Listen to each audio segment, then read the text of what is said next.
Good morning, everyone. My name is Dr. Prasida P, and I'm an assistant professor at Government Polytechnic College, Punalur. So, today I'm going to speak about how drama has a very constructive role to play in English second language classroom. So, the topic of my presentation is Significance of Drama in Education and its Effectiveness in English Classes. So, I would like to begin my presentation with a very pertinent quote from Benjamin Franklin. Now, Benjamin Franklin says about drama and education that, I quote, "Tell me and I will forget, show me and I will remember, involve me and I will understand," unquote. So, this is what Benjamin Franklin has to say about drama and education, and this I feel is a very important quote. So, my seminar intends to focus on the principles of drama in education and its application to the English second language classroom. To begin with, the teaching of any language as a second or foreign language often constitutes some major challenges for the teacher. Some of the challenges that the teacher faces are that one is that the teacher has to provide the building blocks for the for the students. That is, the teacher has to provide confidence for the speakers in the target language. And the other challenge that the teacher faces is that the second language learners often conceptualizes in their mother tongue, which again is a very difficult part for language teachers. And the other challenge that the language teachers often encounters is that the learners may also often feel inhibited to use the target language. So these are some major challenges that a second language teacher often faces in their classroom.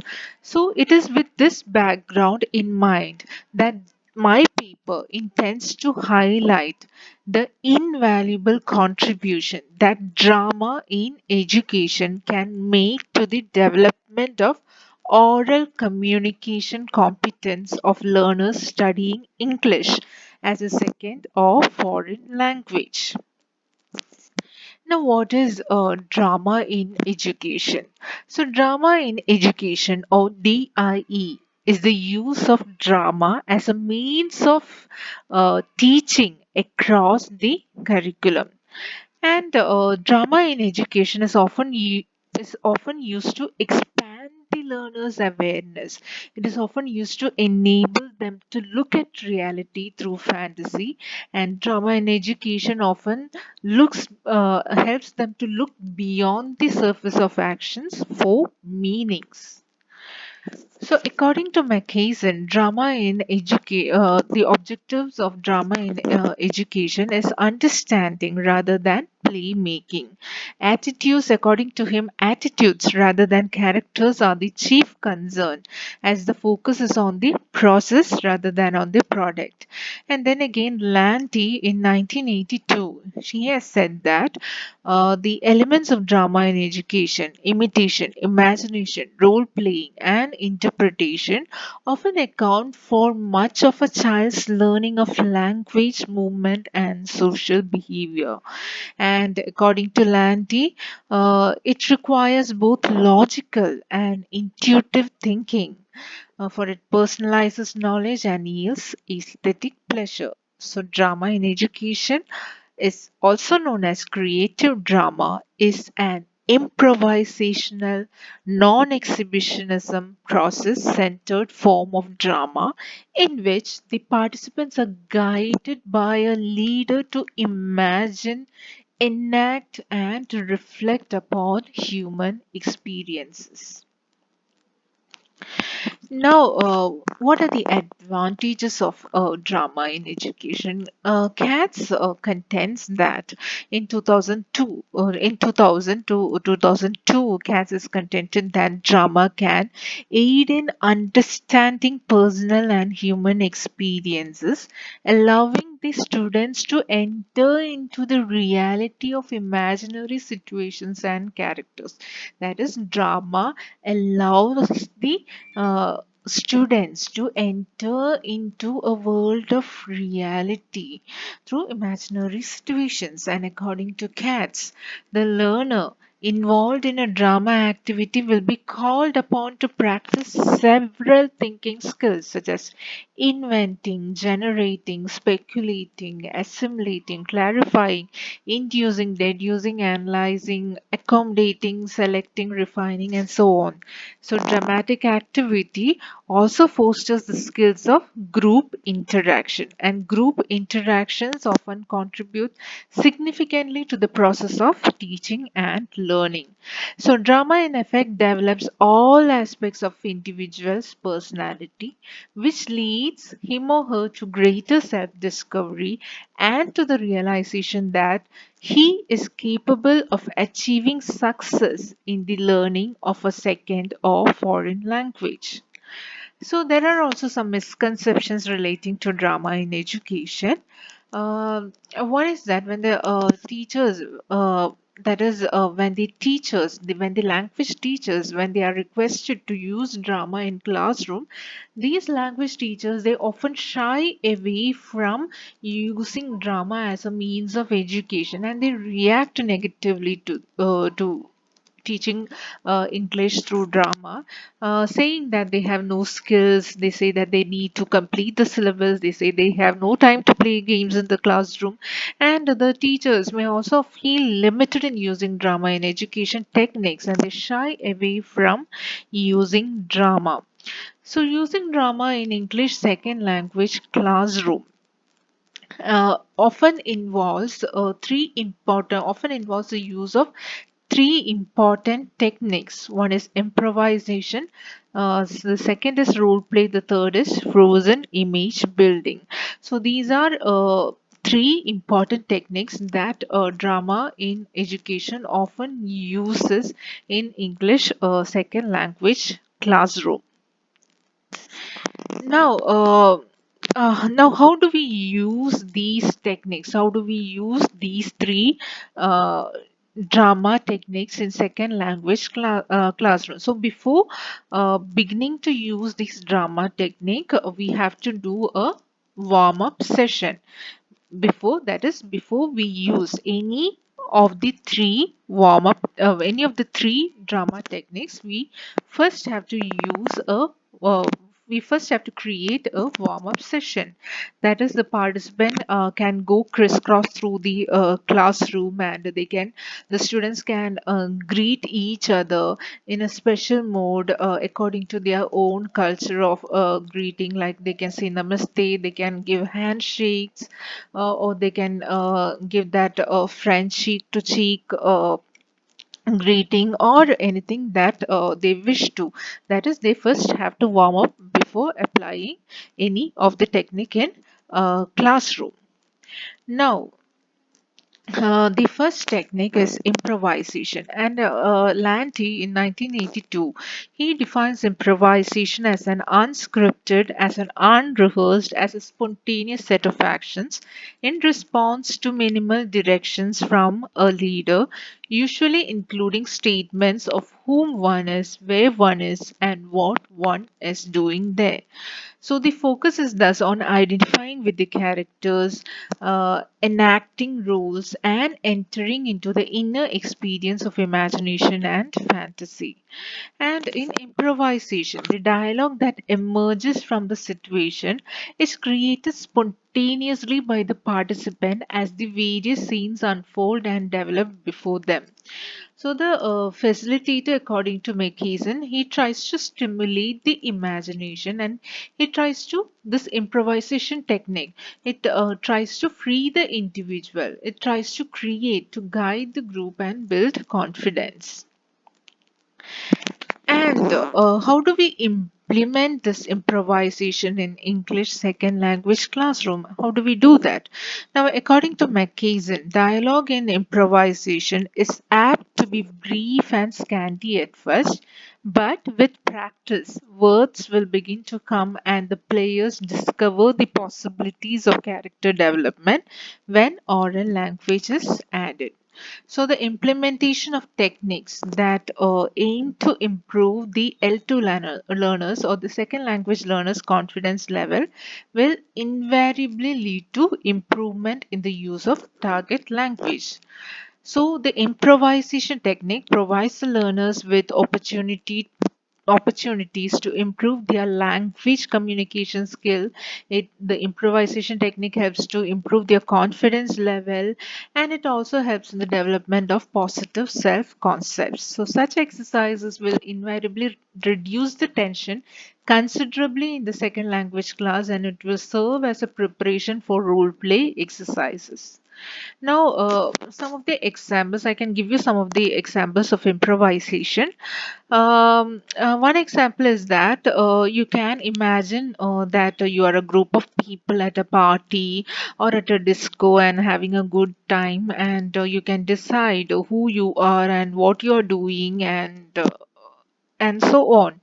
Or you can imagine yourself to be a group of teachers on a strike for a higher pay, and you can enact the role of each teacher. Or you can imagine yourself to be a group of parents attending a parents' meeting, and you can imagine yourself to be a student or a teacher and act out that role. So that is improvisation. So you improvise on the spot. That is, you imagine yourself to be a character, and you begin to improvise and you begin to speak out. You begin to speak in the second language. Now, the second technique that is used in a drama in education technique is role play. So, Blattner in 2002, he says that role play is a method for exploring the issues involved in complex social situations. And Mackayson in 1990, he concurs with this viewpoint by contending that the focus is on the value that the assumption of the role has for the participant rather than for the development of art.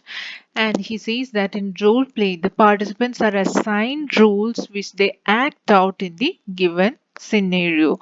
And Kodachigawa, he says that role play prepares the second language learners for second language communication in a different social and cultural context. And Renshaw and Altman in 2002 has said that the participants are able to adopt roles hitherto alien to them, and they try what it feels like to be on the other side for once. Now, how do you implement this role play technique in English language classroom? So, role playing experiences usually have three phases. One is the warm up phase, the action phase, the second is action phase, and third is the closure phase. So there are three steps, and in step one, the teacher gives the idea for the role play. That is, the context for role play is given. It can be taken from books, television programs, and so on. Then in the second step provides ideas on how the situation may develop. So the teacher can give ideas about how this particular situation can develop, and he or she can encourage to consider the learners to uh, consider enacting of the rule in the particular context, and then step 3, they can predict the language that is needed for it. So you have to ensure that the learners are exposed to new vocabulary. The teacher, he or she has to ensure that the learners are exposed to new vocabulary before commencing with the role play. And Chigova here he in 2001 says that, for example, contends that it is imperative to provide the learners with concrete information and clear role descriptions so that they could play their roles with confidence. That is, before we assign certain roles to the student, the teacher has to assist the learners with all the three steps. That is, first he or she has to give ideas, then in the second step he or she has to provide the ideas, then in the third step he or she has to make sure that the learners are exposed to new ideas, they are familiar with with new words and vocabulary before the commencing of the role play.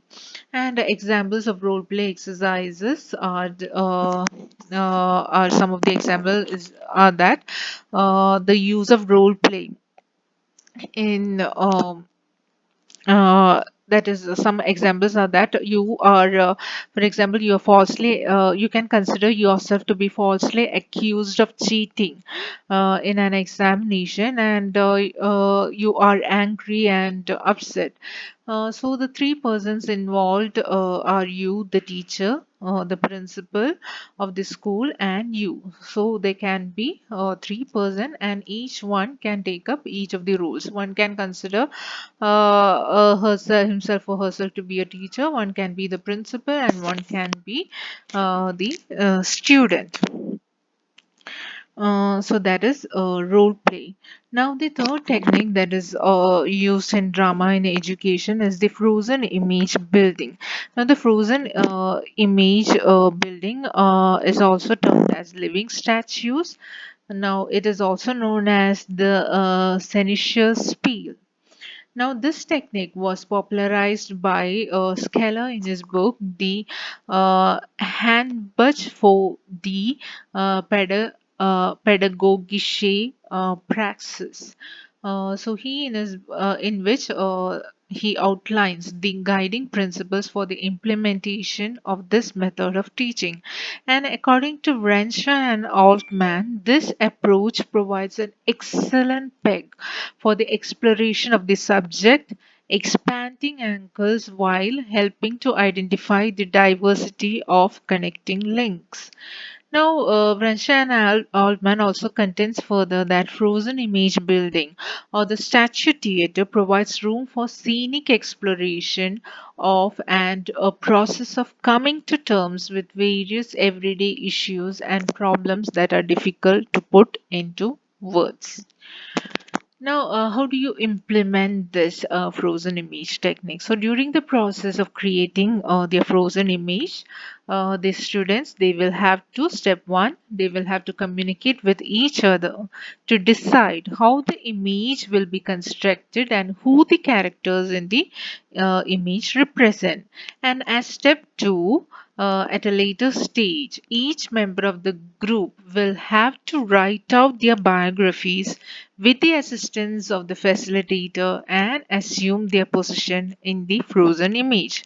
In step 3, each character has to be able to answer the following question while still in the role. He can answer questions like who are you, how old are you, what are you doing here, why are you here, and so on. And in step 4, after the characters have been interviewed by the facilitator and the members of other groups, they could return to their original groups and develop the frozen image into an animated scene where the characters have speaking roles, thereby giving life to the picture.